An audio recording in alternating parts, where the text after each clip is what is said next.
Praise the Lord. ദൈവ തിരുനാമം വാഴ്ത്തപ്പെടുമാറാകട്ടെ. അനുഗ്രഹിക്കപ്പെട്ട ഈ നല്ല പ്രഭാതത്തിലെ ധ്യാനത്തിനായിട്ട് യെശയ്യാപ്രവചനം 38 അധ്യായം അതിന്റെ 17 വാക്യം ഞാൻ വായിക്കുന്നു. സമാധാനത്തിനായി എനിക്ക് അത്യന്തം കയ്പായത് ഭവിച്ചു, എങ്കിലും നീ എൻ്റെ സകല പാപങ്ങളെയും നിന്റെ പിറകിൽ എറിഞ്ഞു കളഞ്ഞതുകൊണ്ട് എൻ്റെ പ്രാണനെ നാശകുഴിയിൽ നിന്നും സ്നേഹത്തോടെ രക്ഷിച്ചിരിക്കുന്നു. ദൈവത്തിന് സ്തോത്രം. ഹിസ്കിയാവിനോട് മരണകരമായ സംഭവം ഉണ്ടാകുമെന്നുള്ള വാർത്ത കേട്ടപ്പോൾ ഹിസ്കിയാവ് മുഖം ചുവന്റെ നേരെ തിരിച്ച് തൻ്റെ ദൈവത്തോട് നിലവിളിച്ച് പ്രാർത്ഥിച്ച് ദൈവം തൻ്റെ പ്രാർത്ഥനയ്ക്ക് മറുപടി കൊടുത്ത് തൻ്റെ ആയുസ്സിനെ ദീർഘമാക്കി കൊടുത്തു. ദൈവത്തിൻ്റെ അത്ഭുത പ്രവൃത്തി തൻ്റെ ജീവിതത്തിൽ നടന്നപ്പോൾ ഹിസ്കിയാവ് പറഞ്ഞൊരു വാക്കാണ്, സമാധാനത്തിനായി എനിക്ക് അത്യന്തം കയ്പായത് ഭവിച്ചു. ദൈവത്തിന് സ്തോത്രം. എന്നെ ശ്രദ്ധിക്കുന്ന വാത്സല്യ സഹോദരങ്ങളെ, നമ്മൾക്ക് ഒരു കയ്പുണ്ടെങ്കിൽ, നമുക്കൊരു വേദനയുണ്ടെങ്കിൽ, നമുക്കൊരു പ്രയാസമുണ്ടെങ്കിൽ, നമുക്കൊരു ദുഃഖമുണ്ടെങ്കിൽ, നമുക്കൊരു സങ്കടമുണ്ടെങ്കിൽ ഓർത്തുകൊള്ളുക, അത് സമാധാനത്തിന് മുൻപുള്ള ഒരു കയ്പത്രേ. കർത്താവിന് സ്തോത്രം. ദൈവത്തിൽ ആശ്രയിക്കുന്ന, ദൈവത്തോട് ചേർന്ന് ജീവിക്കുന്ന, ദൈവത്തോട് പ്രാർത്ഥനാ യാചനകൾ കഴിക്കുന്ന ഒരു ദൈവവൈതലിന്റെ ജീവിതത്തിൽ കയ്പേറിയ പല അനുഭവങ്ങൾ ഉണ്ടാകും. തകർച്ചകൾ ഉണ്ടാകും, തളർച്ചകൾ ഉണ്ടാകും, വീഴ്ചകൾ ഉണ്ടാകും, പ്രതികൂലങ്ങൾ ഉണ്ടാകും. എന്നാൽ ആറ്റരികത്ത് നട്ടിരിക്കുന്നതും തക്ക കാലത്ത് ഫലം കായ്ക്കുന്നതും ഇലപാടാത്തൊരു വൃക്ഷം പോലെ ദൈവവൈതൽ നിൽക്കുവാനുള്ള കാരണം എന്താണ്? ദൈവത്തിന് സ്തോത്രം. ആഴമേറിയ വെള്ളത്തിന്റെ സ്പർശനം കൊണ്ട് അതിൻ്റെ ആ വേരുകൾ ആഴത്തിലേക്ക് ഇറങ്ങിച്ചെന്ന് ഉറപ്പോടെ നിൽക്കുന്നുവെങ്കിൽ ഏത് ഉഷ്ണം തട്ടിയാലും അത് വാടുവാൻ ഇടയാകയില്ല. ദൈവത്തിന് സ്തോത്രം. പ്രതികൂലമായ സാഹചര്യങ്ങൾ നമ്മുടെ ജീവിതത്തിൽ വരാം.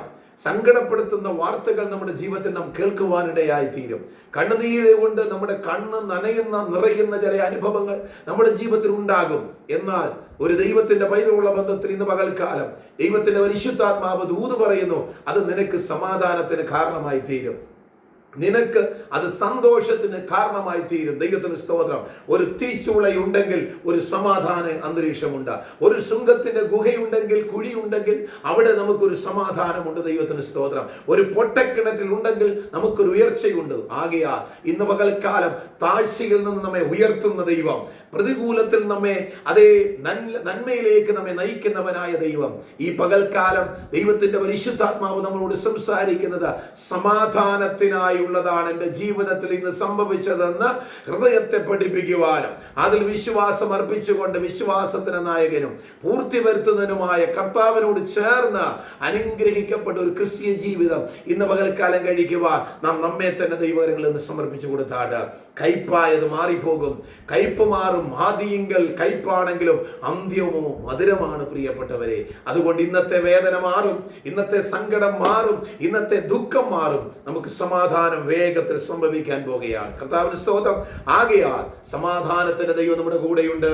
അതുകൊണ്ട് മനസ്സിനെ പഠിപ്പിക്കുക, മനസ്സിനോട് അത് ഇങ്ങനെ പറയുക, എൻ്റെ ജീവിതത്തിൽ ഇന്ന് സംഭവിച്ചത് എനിക്കൊരു സമാധാനമായ ഒരു അന്തരീക്ഷം നൽകുവാനാണ്. ആകയാൽ ഈ പകൽക്കാലം നിങ്ങളുടെ കയ്പിനെ കർത്താവ് മാറ്റും, നിങ്ങളുടെ വേദനയെ മാറ്റും. നിങ്ങൾ ഇന്ന് രോഗിയായിരിക്കുന്നുവോ, നിങ്ങളുടെ രോഗത്തെ മാറ്റി എഴുന്നേറ്റ് കിടക്കയെടുത്ത് നടക്കുന്ന ഒരനുഭവം ദൈവത്തിന്റെ പരിശുദ്ധാത്മാവ് നൽകും. നിങ്ങൾ ചില വിഷയത്തിന്മേൽ തളർന്നിരിക്കുന്ന വ്യക്തിയാണോ, നിങ്ങൾ തകർന്നിരിക്കുന്ന അനുഭവമാണോ, ദൈവത്തിന്റെ പരിശുദ്ധാത്മാവ് നിങ്ങളെ അവിടെ നിന്നൊക്കെ കരം പിടിച്ച് ഉയർത്താൻ പോവുകയാണ്. ഈ കർത്താവിനോട് ചേർന്ന് നമുക്ക് ഒരുമിച്ച് വിശ്വാസത്തോടെ മുൻപോട്ട് പോകുക.